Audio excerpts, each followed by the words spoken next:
worked from home today. I'm working from home for the rest of this week. I actually just got off work. It was a pretty quiet day and it's been rainy and kind of dark all day. And I stayed up late watching a K-drama. I haven't watched a K-drama in a while, but I was talking about it with some of my coworkers and it made me excited to watch again. So, if any of you watch any K-dramas, I'm watching another Miss O or another Oh Hae Young. So I'm sleepy because I stayed up later than I should have watching that.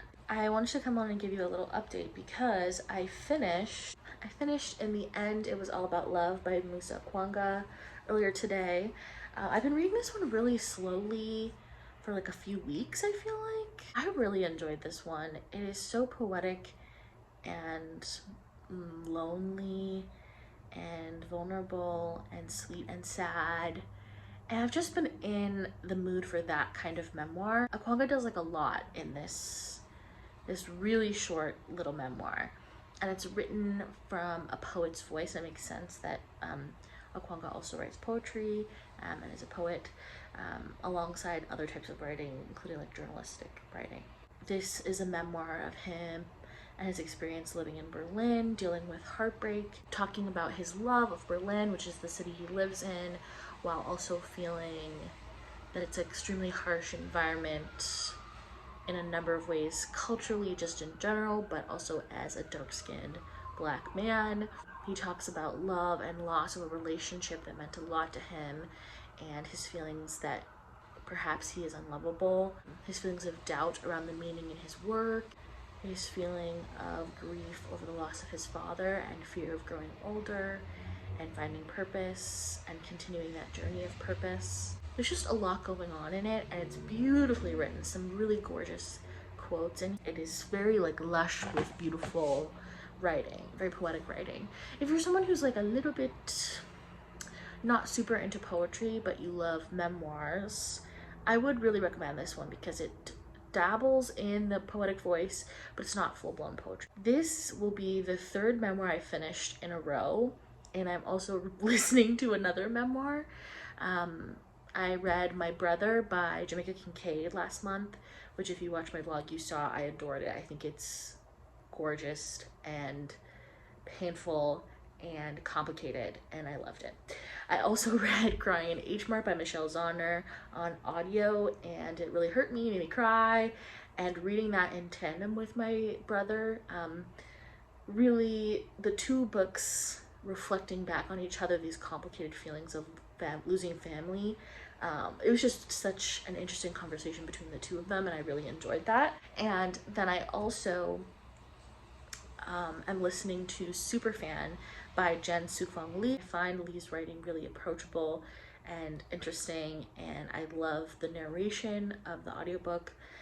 And again, I think this underpinning of like loving things and having them buoy you through hard times or even just be meaningful in a way, and for a season, maybe not forever. I like love the exploration of this tied to talking about your life experience, because I think that's one of the most beautiful things about being a fan of something, is how it creates milestones in your life beyond achievements or seasons that I would traditionally recognize. Like I have vivid memories of and like can pinpoint times in my life and how I was feeling based on what I was consuming and obsessed with at the time. So I love the concept, and I really also love the execution so far. I'm still listening to The Sentence by Louise Erdrich, and it's so good. I had to do a bunch of errands for work yesterday.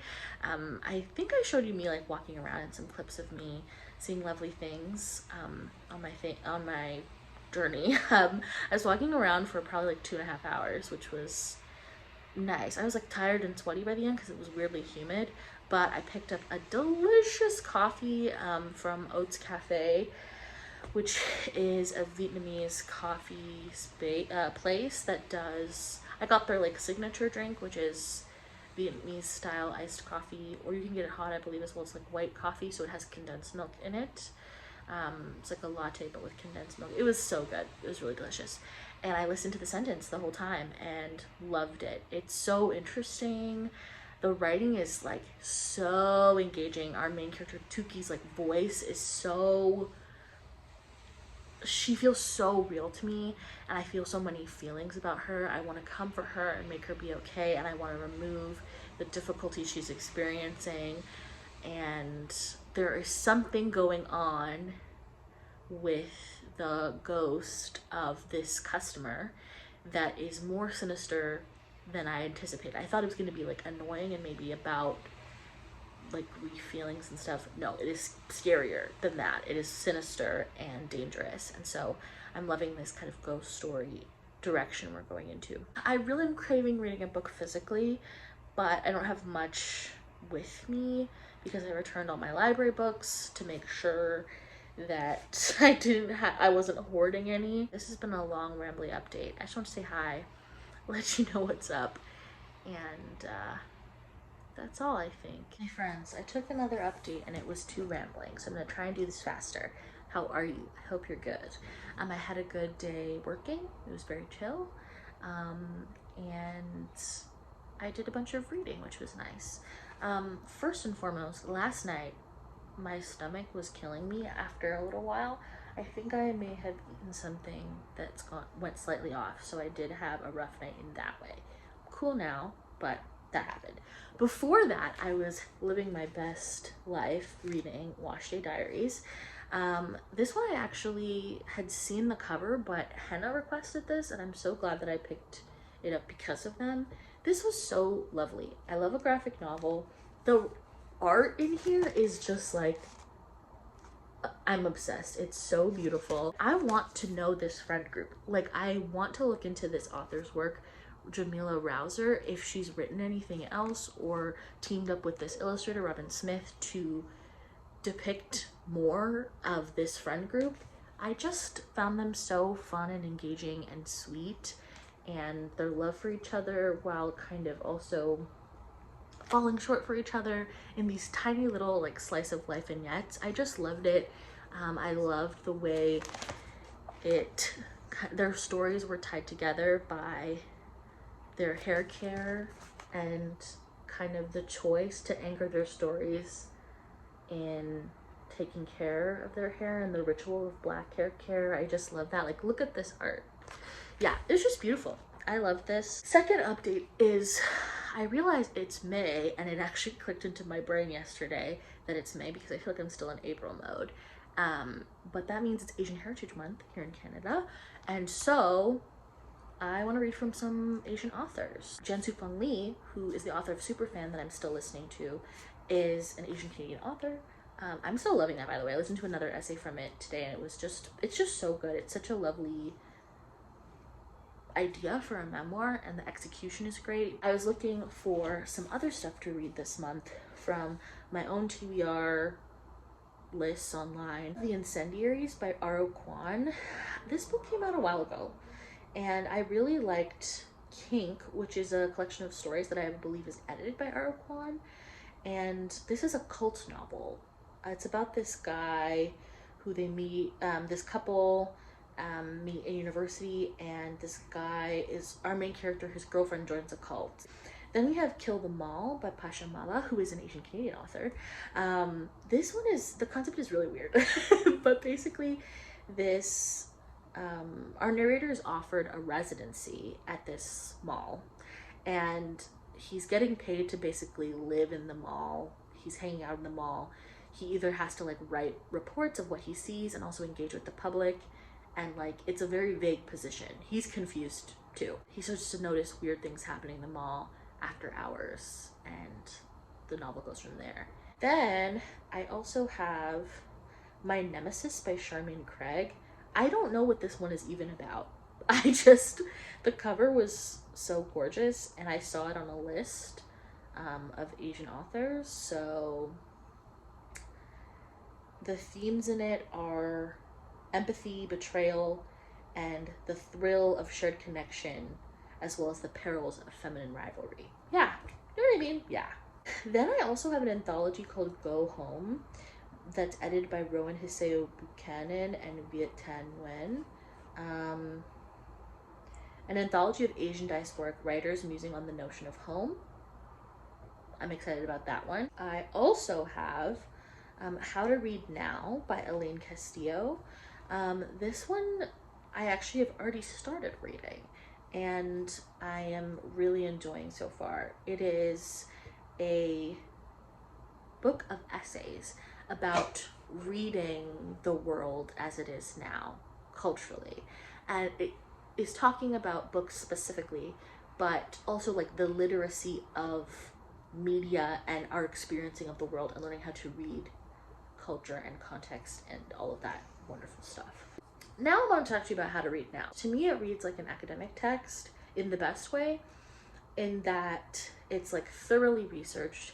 And I've read the intro essay and the first full-fledged essay of the book, and it kind of follows the way almost a journal article, or even just like a journalistic article really, will use narrative to weave an argument and theorize. Castillo uses examples from the literary canon, and I just am finding it so good. And one particular concept from the first essay that I'm absolutely like, I'm latching onto and can't stop thinking about, and I literally yelled about it to Henna, is called the idea of the unexpected reader. Every reader, in principle, should be unexpected. It's a minor miracle to create a work of art that reaches another person, to write something that then finds someone willing enough to take it on, engage with it, read it. But the older I get, the more I realize that certain artists don't, actually, have any relationship to their unexpected reader. When artists bemoan the rise of political correctness in our cultural discourse, what they're really bemoaning is the rise of this unexpected reader. They're bemoaning the arrival of someone who does not read them the way they expect, often demand, to be read. Often someone who has been framed in their work and in their lives as an object, not as a subject. Absolutely. And then she goes on to say, when white readers claim to be made uncomfortable, as many I heard from claimed, by the presence of something like untranslated words in fiction, what they're really saying is, I have always been the expected reader. A reader like this is used to the practice of reading being one that may performatively challenge them, much the way a safari guides a tourist through the, quote, wilderness, but ultimately always prioritizes their comfort and understanding. This tourism dynamic means that even when writers of color tell their own stories, those stories must cater to the needs and wishes of that expected and expectant reader.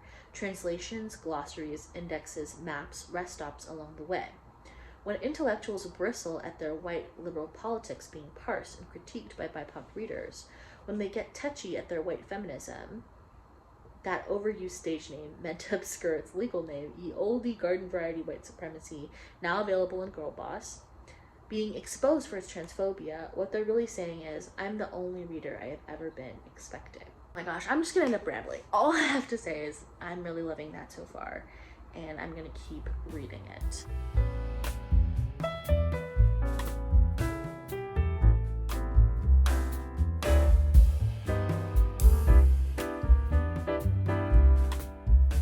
Good morning! I feel like this is the millionth clip of me sitting on this couch in this vlog. I've been home a lot, pals. Forgive me. Why would you say forgive me for being home? That's true. I'm just home. I'm having hot coffee this morning. I never have hot coffee at home. I always have iced coffee. So I'm really excited about it. I did mess up the machine. I'll leave that footage. So I am reading the Incendiaries. This morning I started reading it, and I'm already 13% and I've just sat and read the first 13% straight. It is really readable and like hypnotizing. The perspective is really interesting. So we're reading from Will, our main character. We're also reading from Will through Phoebe, if that makes sense, or Phoebe through Will rather. So in chapters about Phoebe, it still seems like it's coming from Will's voice, but the topic is Phoebe's life, like almost flashing back to Phoebe's life. And then we're also hearing almost like a history of John Leal, who we can assume is the head of the cult that Phoebe joins. We've learned a little bit about Will so far, kind of what the blurb already says, but the fact that we've learned now that he is transferring from a religious college, it was a Bible college, and he actually didn't seem to grow up in faith. He converted to Christianity and became an evangelist, essentially. He calls himself a kid evangelist. because of his mother's illness and his father's addiction, and he was determined to kind of save them. Aro Kwan is doing such a good job of like making me feel nervous. It has been on my radar for a long time, and I'm excited to be picking it up now.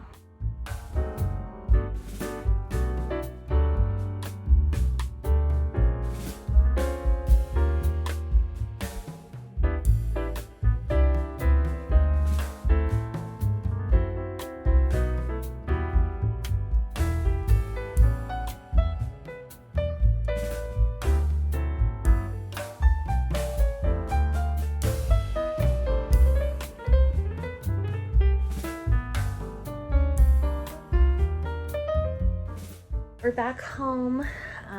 So tired. It's much later than we expected. I wanted to give you a quick it's time for bed. I wanted to give you a quick Dutch Toko haul. These are already open, so they're in a Ziploc. But we got these Haribo chamallows. Right spec. Some of these coffee wafers. We had them at someone's house when we were there for tea, and they were so good. Ritzaus, we were running low. Senseo pads. Normally I get the Senseo brand pads, but they were double the price of the like home brand ones, and frankly I can't super tell the difference. There were some items in the sale box that we got, so I got some cookies. Some little cookies, a bar of chocolate that was only $2. Rittersport is so expensive here, and this is the Dutch Rittersport, so it will be very delicious. Okay, I'll talk to you later. Yay!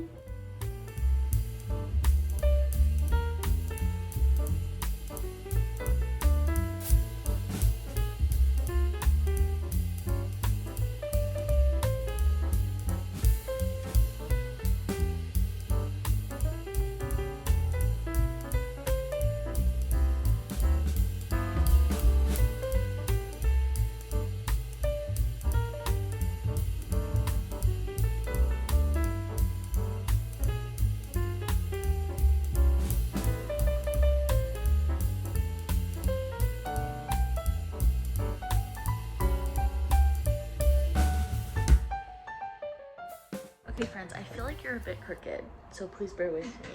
I have some updates for you. My hair is curly again for the first time in a couple weeks. Feels so good. I washed my hair at lunch. And this, I feel like this scarf, it's quite long and big. It makes me feel like a nun, like this is giving wimple to me. I have started a new craft project, which is really exciting. I've been knitting this kerchief scarf for my mom for ages because I'm quite slow at knitting, but I've been like feeling in the mood for another project that's like not knitting. Anna's mom is a cross stitcher like me and had some projects that she like, I think she said she got bored with them, or she had like no intent to continue. So if I were to make the whole thing, it would look like that. Pretty, right? But I've decided that I'm going to make, I will ask Hannah, but I'm going to make just one of these squares. Looking at it in the camera, these are actually so cute, and I love the way the shading looks, so maybe it'll be this one instead of that one. But I'm just making one square. The most important update for you folks is that I finished the Incendiaries by Aro Kwan today, and I have a lot of feelings about it. First and foremost, I found this writing and form choice of the 3 different perspectives, but kind of all through, it seems like Will's voice. Also the scolding is to Callie being a little bit. I found that really engaging, and I found the overall writing style quite hypnotizing. And because we're talking about faith and preaching and belief, I found this like sermon, the sermon energy and vibes throughout this matched perfectly with the subject matter. What to say about this? Because I'm kind of glad that I didn't know very much going in. I really like the conversation around belief and faith, and losing faith, losing belief, and the discussion of the comfort of believing in something and believing, in this case, in God in a Christian context, and how joyful and full that can make your life, even if you feel your values don't align like in directly with whatever group you're partaking in or whatever flavor of Christianity you're taking part in. This book is about a cult that uses Christian doctrine as kind of its underlying messaging, but goes in a different direction. And our main character, Will, has lost his faith and is grieving the loss of that deep connection to God, because he no longer believes. But he gets kind of entrenched in this cult because his girlfriend Phoebe is roped into this cult. And he loves her so much that he wants to be with her and understand her. But the more exposure he gets to this group, the more he realizes it's a cult, and the more extreme the requirements of the group becomes. But Will is not a perfect character either. And it's interesting, I think, like tonally, how he thinks about himself as like a super devoted boyfriend who cares about Phoebe, and he views himself in a very positive light based on this behavior of extreme devotion. But we see that is not necessarily true. Even from his own perspective, we as the reader can judge a little bit of his behavior and why it may not be the most healthy dynamic with Phoebe, and that only grows throughout the book. I think anybody who grew up in a very, very religious space and is no longer participating in that faith, whether that means you no longer believe or you just no longer go to organized religion spaces. I'm thinking of a few friends of mine who I know this is their life experience, and I think that they would really enjoy this book because I couldn't stop thinking about them in my head when I was reading this. I think this is still so timely.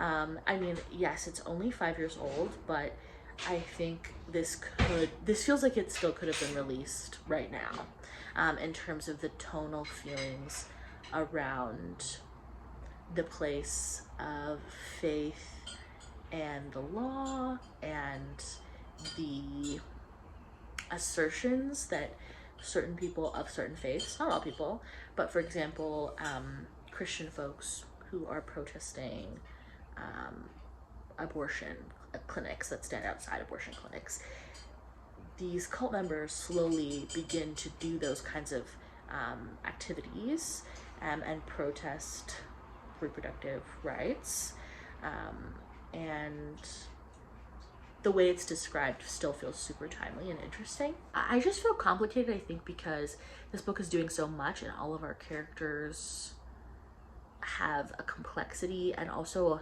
like a reservedness. I feel like even our main character Will, we're in his head, and I feel him almost as like he's an arm's length away, and that only increases the more I know about him, not only because of his reservedness but because of the type of person he ends up being. But yeah, that's what's up. I finished that today, and I think that's all the updates I have for you. I'm gonna go feed Callie because she's beating up Henna, and I will talk to you later when I have more to tell you.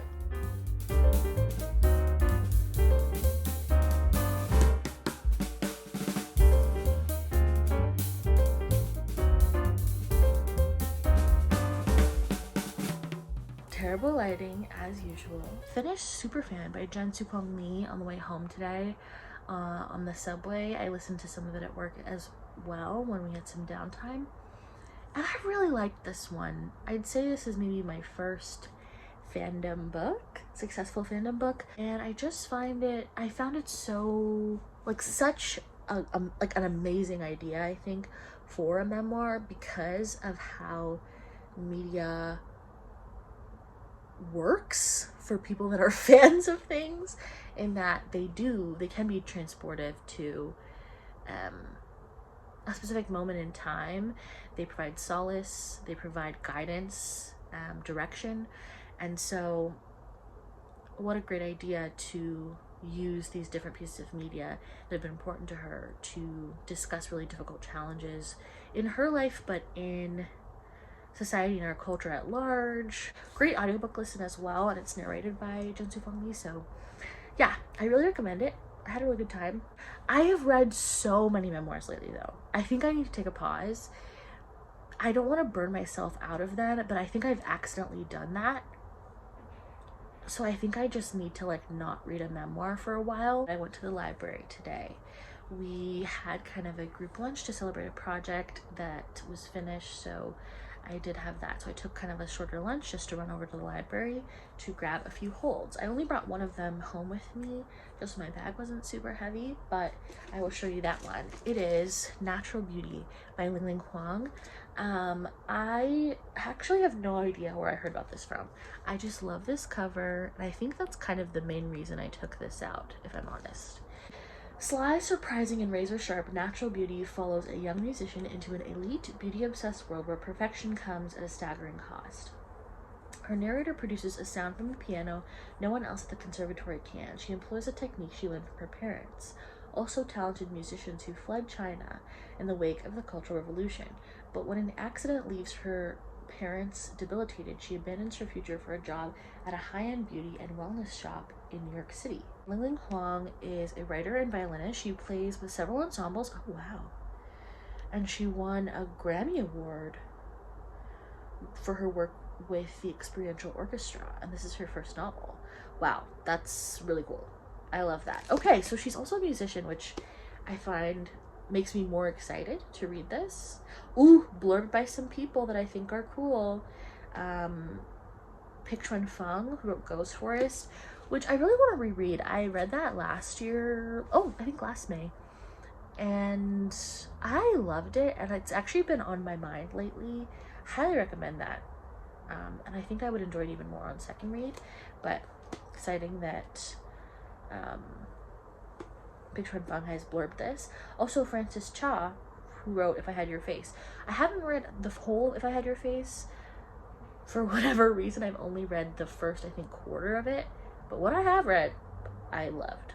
I also have Greek Lessons by Han Kang, which is Han Kang's newest release, I believe. I'm really curious about it. I think I will like it. My bestie, Rebecca, just read it, and she said that there's really beautiful and interesting, like, thematic exploration around language. And she said it's very poetic, which is not her vibe, but is my vibe. So she thinks I will like it, and I believe her. Talk to you more tomorrow.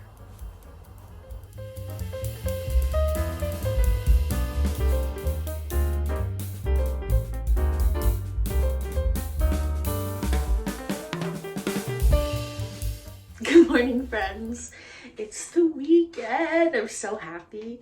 It feels so nice to have some time to just rest. First, I actually don't know if I think I mentioned to you earlier in the vlog, but I had been listening to The Sentence since end of April, honestly, so it's been a while. So this week I went back to it after I finished reading Superfan by Jinsu Feng Lee. I went back to it, and I really loved this one. I was so impressed by so much of it. I thought the writing was lovely. I thought the main character Tuki felt so real, and the novel covered so much.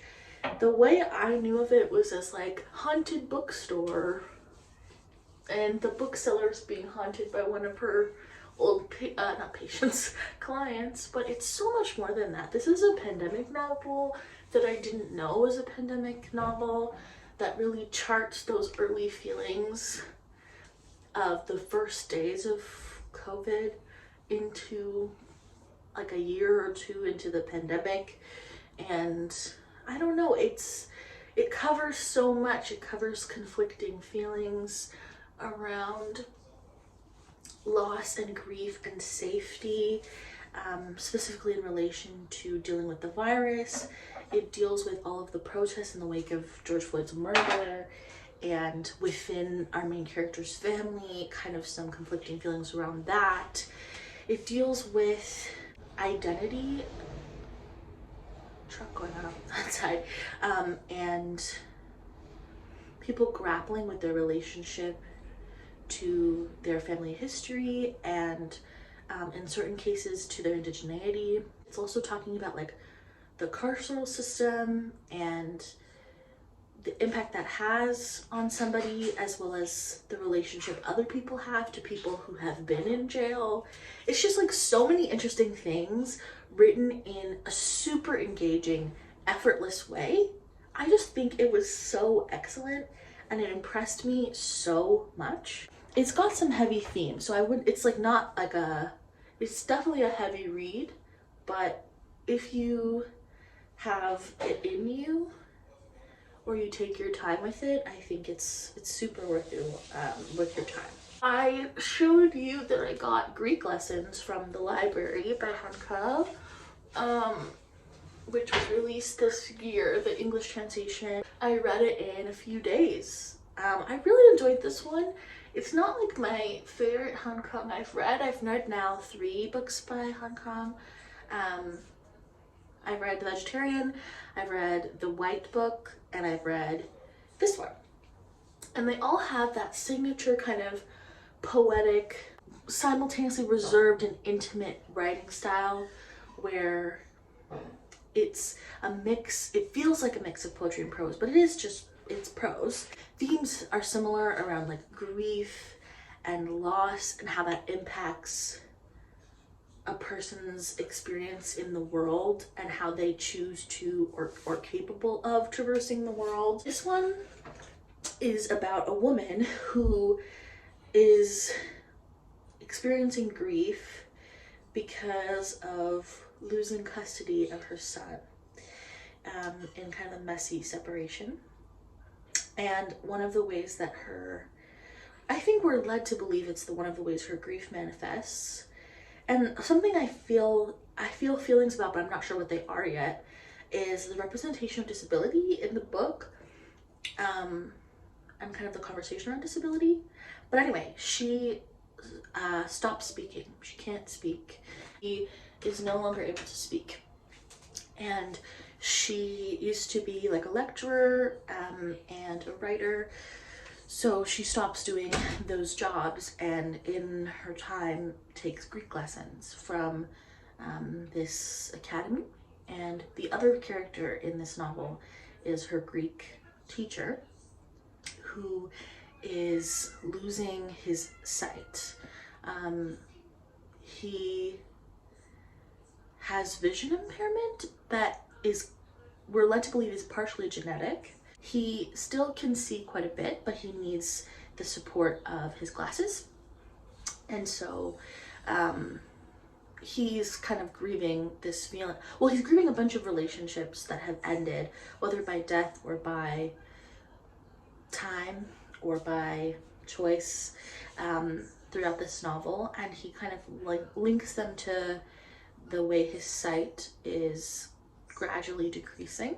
So their connection between these two characters are this weekly Greek class.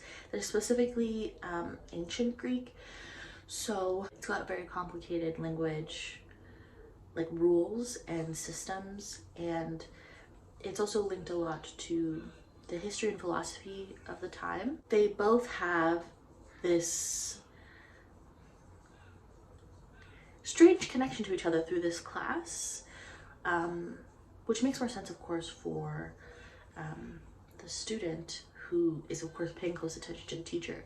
But she draws his attention one day because of him realizing that she hasn't spoken or made any sounds that he's noticed anyway in class.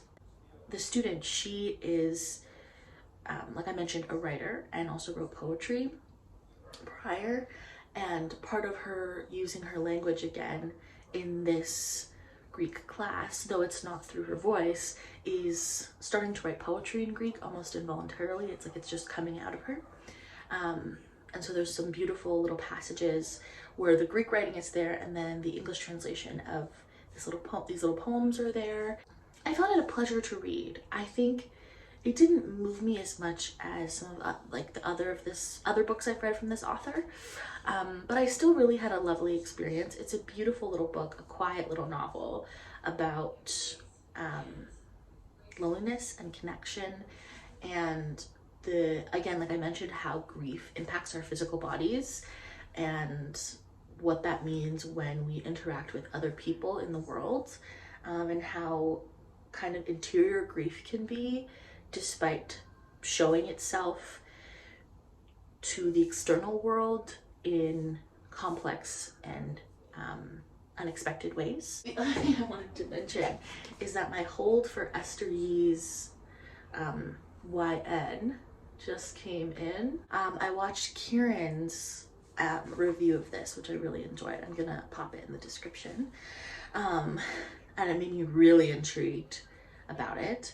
And then also, I saw that Monica from Dog-Eared Musings just posted a video review of it, which I haven't watched because I want to read it first and then watch it. And so yes, it's just time. Also, Esther Yee is an Asian author. I just need to read it. I've already started it. I think I'm about 15% in, which I literally all read sitting still this morning, and like read it with a voraciousness, a ferocity that I did not expect. Yeah, so I'm excited. It already feels like something I'm going to love. The book is basically, I think, about our main character kind of falling in love with a member of a K-pop group, almost like against her will. Like she is a bit sneering at the whole thing when her friend brings her to a concert and something happens where she falls for one of the members of the group, but not in, I'd say, a like, oh, I'm such a fan of him, but in a, oh, I'm in love with him and he is everything to me. And those words don't even hold enough gravity to how she feels. So yeah, I'm gonna read that today and I'm so excited about it.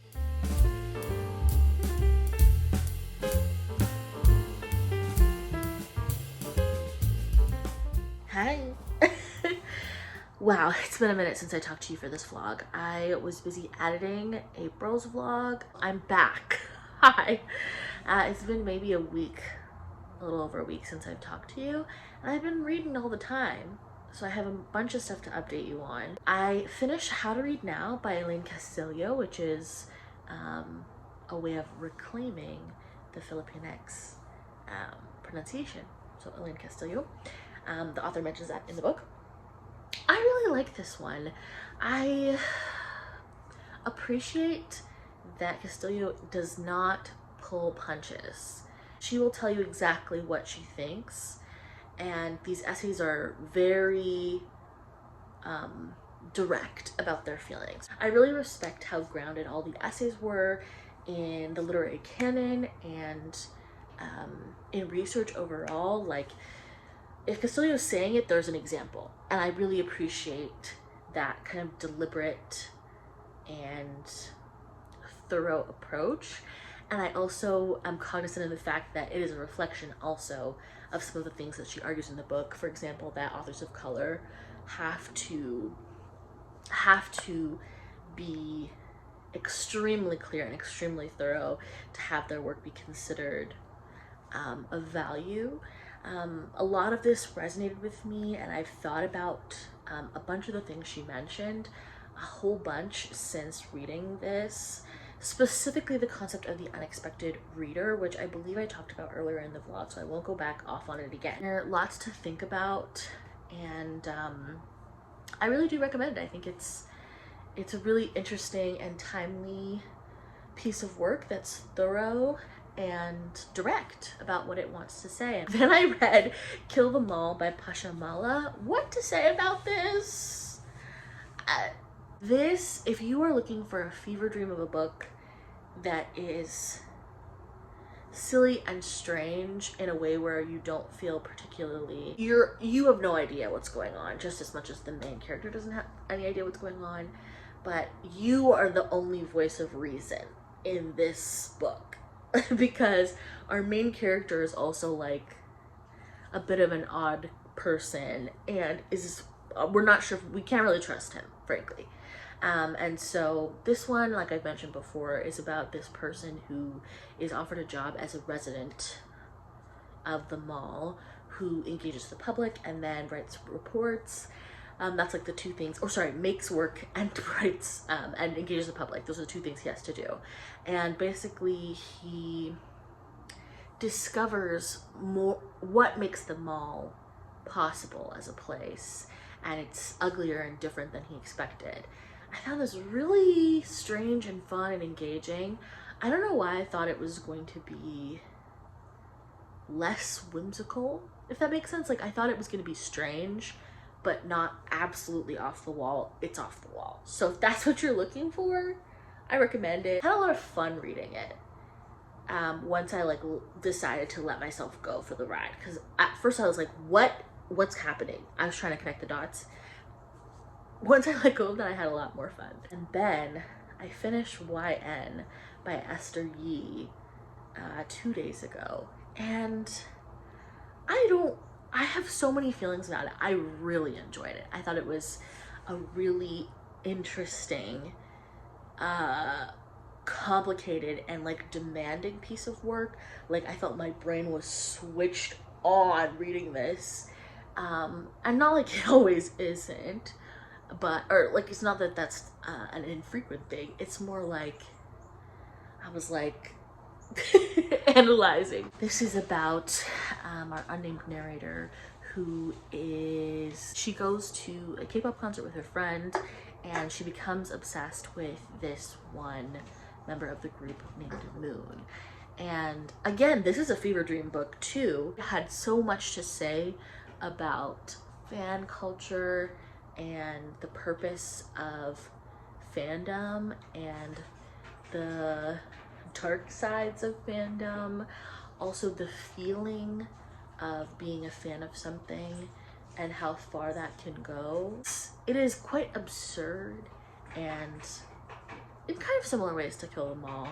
I was like, what is real, what is not, what is going on? The idea of these celebrities as gods I thought was really interesting. 2 fandom books in a month that I've loved. How amazing is that? I want to listen to the interview that Jalen from the Bar and the Bookcase did on his podcast with Esther Yee, because I just watched Monica's video, which I'll link below, is amazing, and like expanded my thoughts on the book so much. Monica mentioned that Esther Yee does not consider this meta-criticism, doesn't consider this a book about or critiquing pop culture or anything. Like, how Monica described it is that Esther Yee just considers it like a book about a woman who's obsessed. And Monica was like, is she trolling us? And I think she is. I just can't imagine. I can't imagine that she's like, no, it's not that. And it isn't like a little bit like winking at us. And then yesterday and today, oh no, over the last 3 days, I read Trust by Domenico Starnone, taking a little break from reading from Asian authors for Asian Heritage Month, because I realized that I have the arc of The House on, I'll put the cover here. I have the arc of that, and that comes out next week. And I was like, uh-oh, I haven't ever read Domenico Starnone, and I want to read one of his books before I read his arc. So I went to read Trust, and I've wanted to read Trust for a while. Trust is a story of these 2 young lovers who make this pact to share their like darkest secrets, or their darkest secret with each other, to bond their relationship and kind of make them together forever. And then a couple days later they break up, and we are kind of tracing this man post that relationship and into his life, kind of him enjoying the direction his life goes, but kind of always having this big dark dog in the back of his mind of the fact that his former lover this shadow cast over his life, that his former lover at any time could break their pact and share this terrible, terrible thing that he's done. Anyway, I found the writing really lush and interesting, and I found our main character surprising in terms of his makeup as a person, his kind of mix of hypocritical notions and contradictory ideas and his insecurity and self-consciousness, as well as his reactions with people around him and reactions to his own success. I found it really interesting. It was chronically readable to me. I found that I had to know. I read this kind of in 3 sittings essentially. I read it before bed the last 2 nights and then this afternoon to the end, and really was just desperate to know where we were going. It also felt like sinister, not enough, like not all the way to a thriller feeling or a mystery feeling, but almost in kind of a horror-y way, like this looming fear of his. I enjoyed it a lot. I'm really excited to read the new book now because I had such a good time with this one.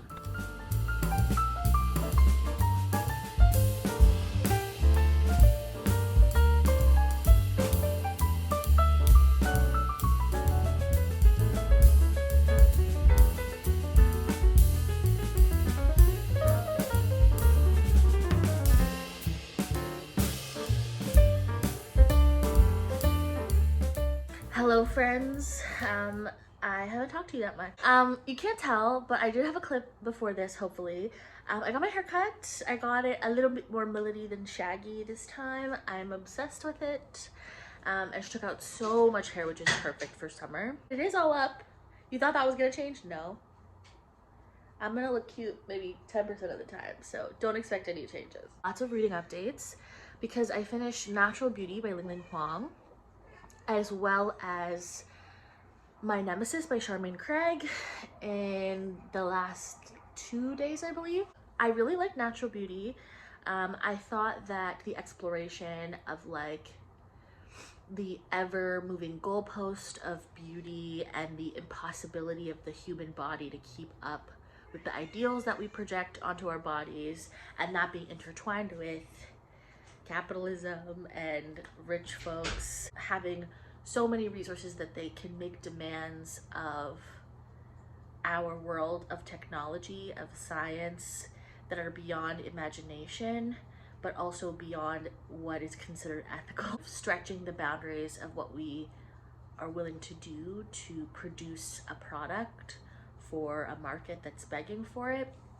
I also thought it was like interesting conversation about the idea of being a protege and like where that leaves you if you leave behind your talents for whatever reason. It was interesting. I think this to me does read like a debut in that there were certain parts of this where it wasn't the most like elegant delivery of information about this world and this company Holistic that our main character works at, as well as also references to her history and her parents' history. I felt like sometimes the way we got to that information was a little, info dump is the wrong thing to say, but it was a little bit like a character would say something that I don't think a person would say, rather than it even just being internal dialogue.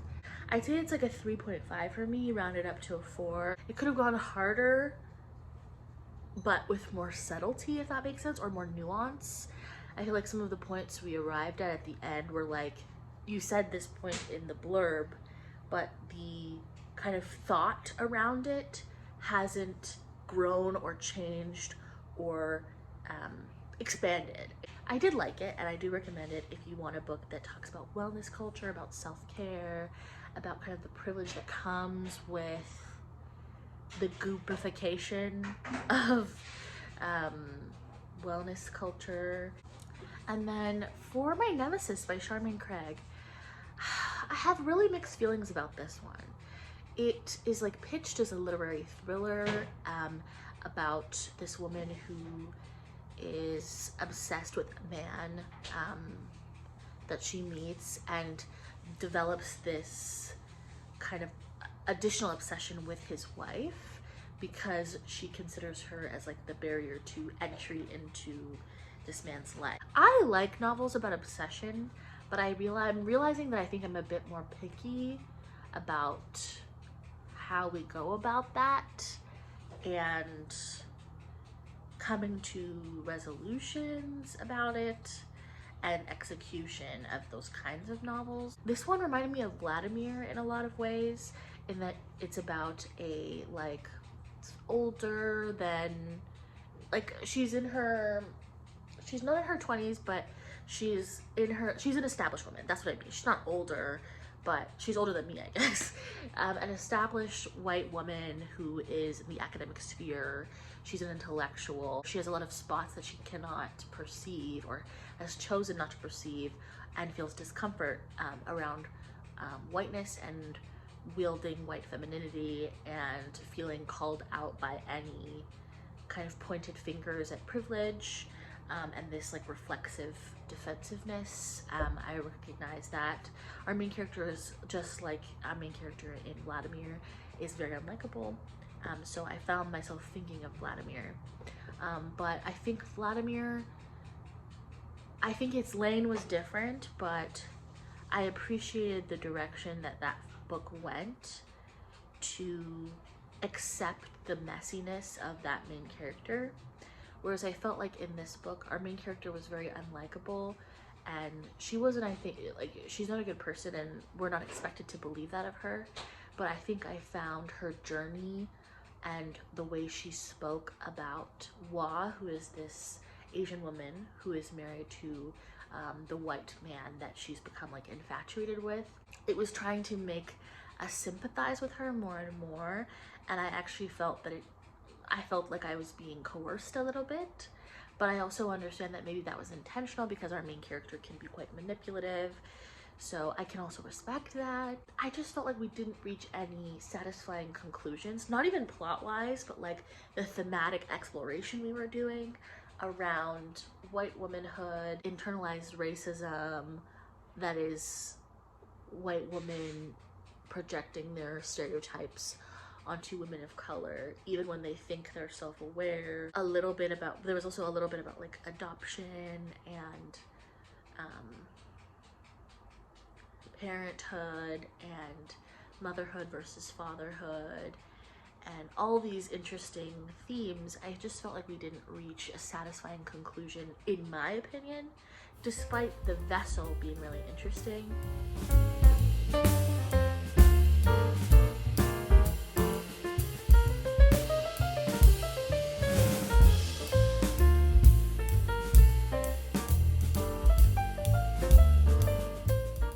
Hi friends, I'm here to show you a couple bits and end this vlog off. I think because I've been posting only monthly, when I was posting weekly, I'm like, oh, this vlog's like not my favorite of mine, but another one's coming out next week, I'll do another one.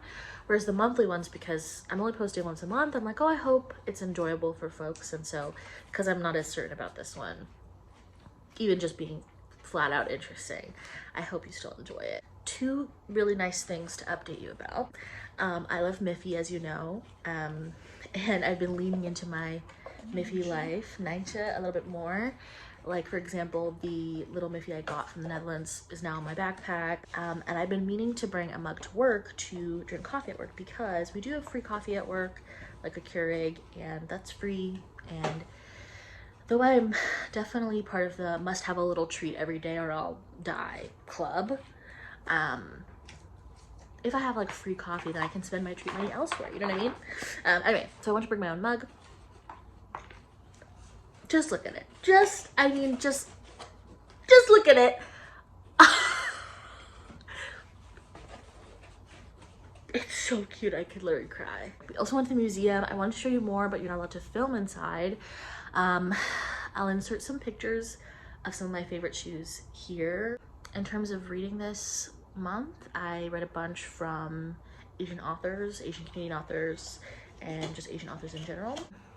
I had a lot of hits this month, and I feel very much in the reading mood, which is really good. Next month, I am going to be reading books for Pride Month, books for Indigenous History Month, and I want to read a book by Catherine Hernandez because it is also Filipino Heritage Month, Filipinx Heritage Month, and Catherine Hernandez is also queer, so two birds, one stone. And yeah, those are my plans for June, vaguely. I hope you enjoyed this vlog. I'm sorry if it's a little bit disjointed. and June will be better. Okay, talk to you soon. Hope you're doing great. Bye.